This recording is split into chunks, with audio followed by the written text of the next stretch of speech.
What's going on, guys? I'm TyFly85, and today we talk Disney, Netflix, and Amazon Prime. Let's get started.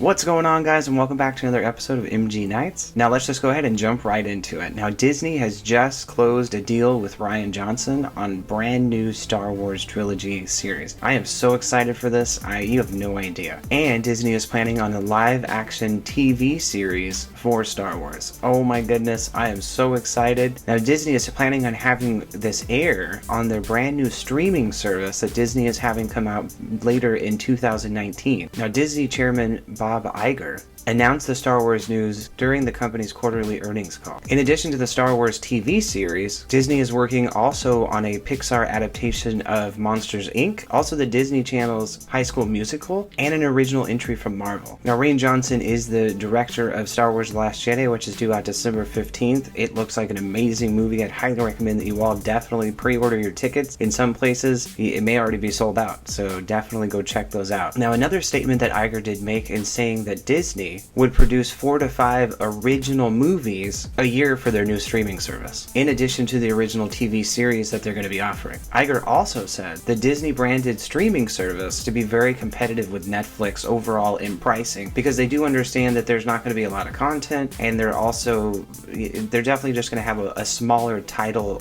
overall of all of their collection of movies, which is a really big deal of why they're trying to, right now, in works of trying to collect 20th Century Fox's entire titles, which we'll still see if those are still in talks or if that even works out, because that would be huge for Disney and their new streaming service. So because they definitely have a lot less overall as far as titles and movies, Bob Iger did state that the price would reflect that they would have less content. Now with Disney not having very many titles, but with them bringing a new Star Wars trilogy in movies, as well as a Star Wars TV series and a bunch of new actual live series, I think it's going to be a huge, massive push overall, and people are definitely going to respond to that by swapping over to the Disney service when it does drop in late 2019. Now, with Disney being so massive and their collection that they do have, and they're pulling it from Netflix, does this mean that we could be seeing the end of Netflix overall? Because, I mean, that's kind of a huge market for Netflix. When they signed the agreement back with Disney so long ago, and they've been pulling their movies off of Netflix one by one. I mean, they pulled Moana is actually off of there, and they pulled quite a few other ones. So it's only a matter of time before we see the Disney presence in Netflix just disappear altogether.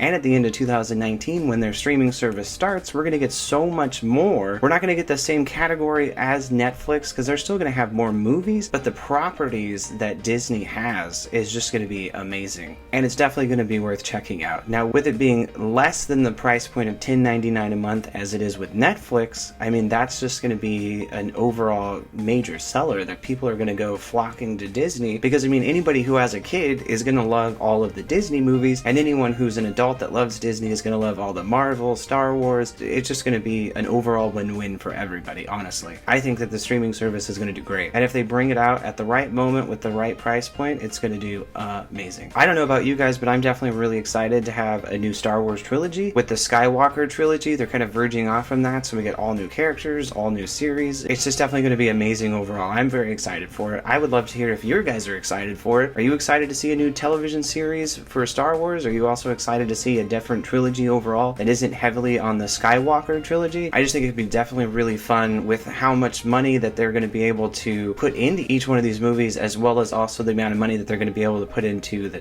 television series. It's just going to be amazing. I think it's going to be fantastic. I cannot wait to see any kind of like trailer or anything like that, so definitely keep your eyes out on that one. Now next up, I want to talk about some really awesome news that Amazon Prime Video just announced, and that is a Lord of the Rings TV series. Now it was just reported that Amazon CEO Jeff Bezos has been looking for a Game of Thrones type show for Amazon Prime, and what a better place to start than J.R.R. Tolkien's fantasy world Lord of the Rings. Now a new report just stated that Tolkien and Warner Brothers are in talks with Amazon Studios to make the Lord of the Rings series into a reality. But I will say that there is no deal currently set in stone as far as the Lord of the Rings TV series, but it definitely sounds like it's going to be happening. And I also think that bringing Lord of the Rings to Amazon Prime will definitely be a huge boost to Amazon, because I know that they've been kind of losing traction just a little bit when it comes to their streaming service.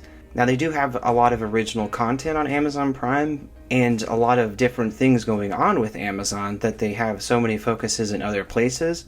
Whereas somebody like a streaming service of Disney, who has what seems like an infinite amount of money, would definitely be able to give a good competition to Amazon Prime. So I'm really excited to see both of these streaming services basically neck and neck with a new Star Wars trilogy and TV series, and also with Amazon Prime coming out with a Lord of the Rings trilogy TV series. Like, that would just be amazing. I'm kind of curious to see what they would actually take from that particular storyline. Are they going to draw more heavily from the book? Because that would be really cool to see if they brought in a lot of characters that were like looked over from the movie and a lot of places that weren't seen from the movie. Like, I just think that'd be really awesome to like dive in to that particular portion. Now, the Lord of the Rings trilogy was previously adapted by Peter Jackson back in 2001, and those films are still the gold standard for any type of fantasy movie. Now, they said it would take about 2 to 3 years to properly develop a Lord of the Rings TV series, and by that point, once they do get that done, it will have been nearly 20 years since the original Lord of the Rings trilogy was brought to theaters. So it'll be interesting to see if the hype overall of this TV series holds out for another 2 to 3 years. I'm sure it probably will. There are definitely a lot of Lord of the Rings fans out there, but I pass it over to you. Are you guys excited to see a Lord of the Rings trilogy series? I definitely am really excited to see a Lord of the Rings TV series. I don't know about you guys. Cast the rings into the fires of Mount Doom and let me know down below. Alright guys, well that's all I have for you today. If you did end up liking this episode, please go ahead and slap that like button. Also too, if you're new here to the episode, please go ahead and hit that subscribe button with the bell notification on, as me and T-Rec87 do post content here every Monday through Saturday. Alright guys, well as always, I've been TieFly85, and remember,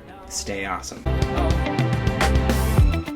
Hold on, girl, now wait just a minute.